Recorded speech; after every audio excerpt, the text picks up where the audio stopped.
Bonjour, bienvenue à l'Institut LPL Corp et merci d'avoir choisi notre centre de formation professionnelle pour vous former en management des projets de santé. Dans cette série de capsules vidéo, nous allons vous présenter une micro-formation sur la conception des stratégies de mise en œuvre du projet, notamment en contexte de montage de projets de santé. Pour animer cette micro-formation, je suis Jean-Robert Tupoka. Je suis assisté par M. Franck Lemoufa, qui s'investit sans compter sur le plan technique pour vous permettre, je l'espère, de bien nous suivre.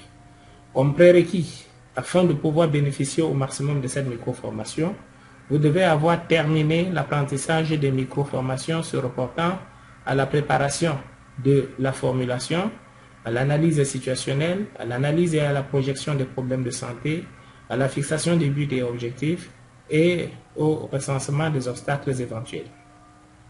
Cette intervention se déroulera selon le plan qui suit. Un mot d'introduction, une présentation des objectifs de la formation, une définition de la notion de conception stratégique.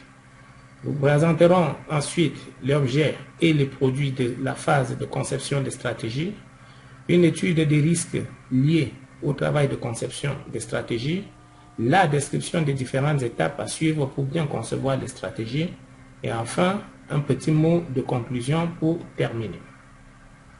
En guise d'introduction, soulignons que, connaissant désormais les difficultés en termes de résistance ou d'obstacles que l'on pourrait rencontrer sur le chemin de l'atteinte des buts et des objectifs fixés en vue de résoudre les problèmes pertinents de santé dénichés pendant la phase d'analyse, cette micro-formation se propose de vous fournir une démarche de réflexion stratégique en vue de contourner de manière efficace les entraves potentielles qui pourront surgir au moment de la mise en œuvre effective du projet et compromettre ainsi les buts et les objectifs recherchés. Les objectifs relatifs à cette intervention donc visent à sensibiliser l'équipe sur la nécessité d'avoir une réflexion prospective de prévention des obstacles potentiels à travers un bon exercice de conception des stratégies de contournement et à partager la démarche nécessaire pour bien concevoir les stratégies appropriées en vue de la prévention des risques potentiels liés à l'exécution du projet. De la définition de la notion de conception de stratégie, disons que l'équipe de formulation étant désormais éclairée sur les objectifs et les obstacles auxquels leur réalisation pourrait se heurter, elle élabore des stratégies alternatives pour la production des activités dictées par les objectifs et pour l'évitement des obstacles potentiels. En effet, après avoir pesé les avantages et les inconvénients de chaque alternative, il s'agit de définir et de décrire dans le détail pour la proposition de projet les stratégies jugées les plus réalisables, puis d'en estimer les coûts. C'est la troisième étape de la phase de conception. S'agissant de l'objet et des produits de cette phase de montage de projet de santé, disons que la conception des stratégies a pour objet de concevoir une approche réalisable pour réduire les problèmes déterminés de la santé. Les stratégies sanitaires destinées à servir de base aux services nouveaux ou révisés doivent être élaborées d'une façon suffisamment détaillée pour pouvoir être appréhendées par les décideurs et pour pouvoir commencer à être mises en œuvre. Cette étape de montage est censée engendrer des produits suivants. 1. Critères auxquels doivent répondre les stratégies proposées. Les esquisses de stratégies alternatives envisagées. Le schéma détaillé des stratégies choisies, spécifiant pour chacune type et nombre de personnes à desservir, technologie ou procédure technique à appliquer, besoins en personnel et équipement, besoins en services d'appui, etc. Les sources de fonds et autres ressources attendues, les déficits des ressources et enfin les ajustements à apporter au but et aux objectifs s'il y a lieu.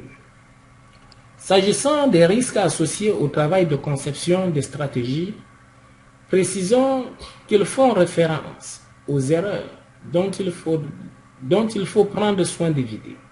Ainsi, il est recommandé de ne pas présenter au décideur une proposition remplie de généralités. Les descriptions de stratégie doivent être donc précises. Et de ne pas non plus présenter au décideur des descriptions de stratégie trop détaillées. À la limite, il faudrait strictement s'en tenir à ce qui est indispensable pour la prise de décision et le lancement en réalisation. De ne pas considérer avec un excès d'optimisme la disponibilité future des ressources ou la possibilité de reformer les habitudes du public. Et enfin, de ne pas focaliser les descriptions de stratégie sur les aspects les plus importants des stratégies considérées.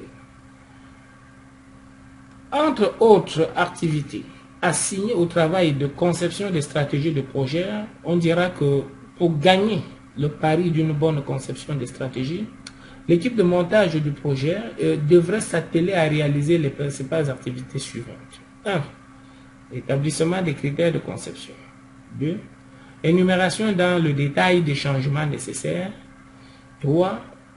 L'esquisse des stratégies potentielles. 4. Le choix des stratégies les plus réalisables. 5. La conception dans les détails des stratégies choisies.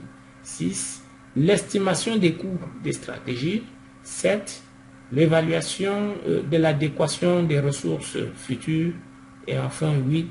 Révision éventuelle des stratégies et des objectifs. Avec le dénombrement de ces différentes activités, nous terminons cette première capsule vidéo relative à la formation portant sur le thème conception des stratégies de mise en œuvre dans un contexte de formulation d'un grand projet de santé. Nous vous donnons rendez-vous dans la deuxième capsule vidéo de la série, celle dans laquelle nous allons traiter en détail le contenu de chacune des activités que nous venons de lister. Merci et retrouvons-nous dans un instant.